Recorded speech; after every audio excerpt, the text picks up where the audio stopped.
ओम श्री कृष्णाय नमः। नमस्कार आप सभी भगवत भक्तों को। आज इस वीडियो में श्रीमद् भगवत गीता का 5वां अध्याय महात्म सहित सुनाने जा रहे हैं, जिसे सुनने से मनुष्य के पापों से उद्धार होता है और मोक्ष की प्राप्ति होती है। तो सुनते हैं 5वें अध्याय का महात्म। श्री भगवान कहते हैं, देवी अब सब लोगों द्वारा सम्मानित 5वें अध्याय का महात्म संक्षेप से बतलाता हूँ, सावधान होकर सुनो। मध्य देश में पुरकुतुसपुर नामक एक नगर है। उसमें पिंगल नामक एक ब्राह्मण रहता था। वह वेद पाठी ब्राह्मणों के विख्यात वंश में, जो सर्वदा शास्त्रों के स्वाध्याय को छोड़कर ढोल आदि बजाते हुए उसने नाच गाने में मन लगाया। गीत, नृत्य और बाजा बजाने की कला में परिश्रम करके पिंगल ने बड़ी प्रसिद्धि प्राप्त कर ली। उसी से उसका राजभवन में भी प्रवेश हो गया। अब वह राजा के साथ रहने लगा और पराई स्त्रियों को बुला बुला कर उनका उपभोग करने लगा। स्त्रियों के सिवा और कहीं उसका मन नहीं लगता था। धीरे धीरे अभिमान बढ़ जाने से उच्छृंखल होकर एक एकांत में राजा से दूसरों के दोष बतलाने लगा। पिंगल की एक स्त्री थी जिसका नाम था अरुणा। वह नीच कुल में उत्पन्न हुई थी और कामी पुरुषों के साथ विहार करने की इच्छा से सदा उन्हीं की खोज में घूमा करती थी। उसने पति को अपने मार्ग का कंटक समझकर एक दिन आधी रात में घर के भीतर ही उसका सिर काटकर मार डाला और उसकी लाश को जमीन में गाड़ दिया। इस प्रकार प्राणों से विमुक्त होने पर वह यमलोक में पहुंचा और भीषण नरकों का उपभोग करके निर्जन वन में गिद्ध हुआ। अरुणा भी भगंदर रोग से अपने सुंदर शरीर को त्याग कर घोर नरक भोगने के पश्चात उसी वन में सूखी हुई एक दिन वहां दाना चुगने की इधर उधर फुदक रही थी। इतने में ही उस गिद्ध ने पूर्व जन्म के वैर का स्मरण करके उसे अपने तीखे नखों से फाड़ डाला। सूखी घायल होकर पानी से भरी हुई मनुष्य की खोपड़ी में गिरी। गिद्ध पुनः उसकी ओर झपटा। इतने में ही जाल फैलाने वाले बहेलियों ने उसे भी बाणों का निशाना बनाया। उसकी पूर्व जन्म की पत्नी सुखी उस खोपड़ी के जल में डूबकर प्राण त्याग चुकी थी। फिर वह कूर पक्षी भी उसी में गिरकर डूब गया। तब यमराज के दूत उन दोनों को यमराज के लोक में ले आए। वहां अपने पूर्वकृत पाप कर्म को याद करके दोनों भी भयभीत हो गए थे। तदंतर यमराज ने जब उनके घृणित कर्मों पर दृष्टिपात किया, तब उन्हें मालूम हुआ कि मृत्यु के समय अकस्मात खोपड़ी के जल में स्नान करने से इन दोनों के पाप नष्ट हो चुके हैं। तब उन्होंने उन दोनों को मनोवांछित लोकों में जाने की आज्ञा दी। यह सुनकर अपने पापों को याद करते हुए वे दोनों बड़े विस्मय में पड़े और पास जाकर धर्मराज के चरणों में प्रणाम करके पूछने लगे, भगवान, हम दोनों ने पूर्व जन्म में अत्यंत घृणित पाप का संचय किया है, फिर हमें मनोवांछित लोकों में भेजने का क्या कारण है, बताइए। यमराज ने कहा, गंगा के किनारे वट नामक एक उत्तम ब्रह्मज्ञानी रहते थे। वे एकांत सेवी, ममता रहित, शांत, विरक्त और किसी से भी द्वेष न रखने वाले थे। प्रतिदिन गीता के 5वें अध्याय का जाप करना उनका सदा का नियम था। 5वें अध्याय को श्रवण कर लेने पर महापापी पुरुष भी सनातन ब्रह्मा का ज्ञान प्राप्त कर लेता है। उसी पुण्य के प्रभाव से शुद्ध चित्त होकर उन्होंने अपने शरीर का परित्याग किया था। गीता के पाठ से जिनका शरीर निर्मल हो गया था, जो आत्मज्ञान प्राप्त कर चुके थे, उन्हीं महात्मा की खोपड़ी का जल पाकर तुम दोनों पवित्र हो गए हो। अतः अब तुम दोनों मनोवांछित लोकों को जाओ, क्योंकि गीता के 5वें अध्याय के महात्म से तुम दोनों शुद्ध हो गए हो। श्री भगवान कहते हैं, सभी के प्रति समान भाव रखने वाले धर्मराज के द्वारा इस प्रकार समझाने पर वे दोनों बहुत प्रसन्न हुए और विमान पर बैठकर वैकुंठ धाम को चले गए। तो अब सुनते हैं 5वां अध्याय। उसके उपरांत अर्जुन ने पूछा, हे कृष्ण, आप कर्मों के संन्यास की और फिर निष्काम कर्म योग की प्रशंसा करते हैं, इसलिए इन दोनों में एक जो निश्चय किया हुआ कल्याणकारक होवे उसको मेरे लिए कहिए। इस प्रकार अर्जुन के पूछने पर श्री कृष्ण महाराज बोले, हे अर्जुन, कर्मों का संन्यास अर्थात मन, इंद्रियों और शरीर द्वारा होने वाले संपूर्ण कर्मों में कर्तापन का त्याग और निष्काम कर्म योग अर्थात समत्व बुद्धि से भगवत कर्मों का करना, ये दोनों ही परम कल्याण के करने वाले हैं। परंतु उन दोनों में भी कर्मों के संन्यास से निष्काम कर्म योग साधन में सुगम होने से श्रेष्ठ है। इसलिए हे अर्जुन, जो पुरुष ना किसी से द्वेष करता है और ना किसी की आकांक्षा करता है, वह निष्काम कर्म योगी सदा सन्यासी ही समझने योग्य है, क्योंकि राग द्वेष आदि द्वंद्वों से रहित हुआ पुरुष सुखपूर्वक संसार रूप बंधन से मुक्त हो जाता है। हे अर्जुन, ऊपर कहे हुए संन्यास और निष्काम कर्म योग को मूर्ख लोग अलग अलग फल वाले कहते हैं, ना कि पंडित जन, क्योंकि दोनों में से एक में भी अच्छी प्रकार स्थित हुआ पुरुष दोनों के फल रूप परमात्मा को प्राप्त होता है। ज्ञान योगियों द्वारा जो परम धाम प्राप्त किया जाता है, निष्काम कर्मयोगियों द्वारा भी वही प्राप्त किया जाता है।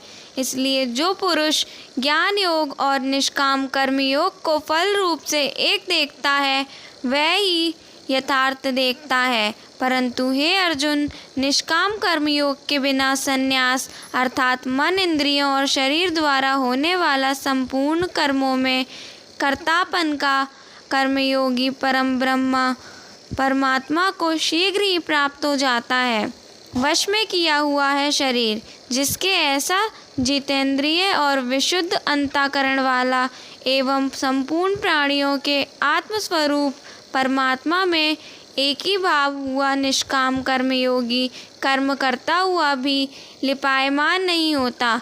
हे अर्जुन, तत्व को जानने वाला संख्या योगी तो देखता हुआ, सुनता हुआ, स्पर्श करता हुआ, सूंघता हुआ, भोजन करता हुआ, गमन करता हुआ, सोता हुआ, श्वास लेता हुआ, बोलता हुआ, त्यागता हुआ, ग्रहण करता हुआ तथा आँखों को खोलता और मीचता हुआ भी सब इंद्रियां अपने अपने अर्थों में बरत रही हैं। इस प्रकार समझता हुआ निसंदेह ऐसे माने कि मैं कुछ भी नहीं करता हूँ। परंतु हे अर्जुन, देहाभिमानियों द्वारा यह साधन होना कठिन है और निष्काम कर्मयोग सुगम है, क्योंकि जो पुरुष सब कर्मों को परमात्मा में अर्पण करके और आसक्तियों को त्याग कर कर्म करता है, वो पुरुष जल से कमल के पत्ते के सदृश पाप से लिपायमान नहीं होता। इसलिए निष्काम कर्मयोगी ममत्व बुद्धि रहित केवल इंद्रिय, मन, बुद्धि और शरीर द्वारा भी आसक्तियों को त्याग कर अंतःकरण की शुद्धि के लिए कर्म करते हैं।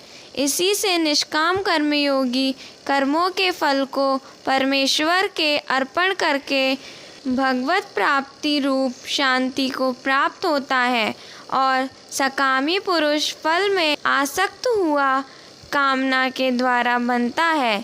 इसलिए निष्काम कर्मयोग उत्तम है।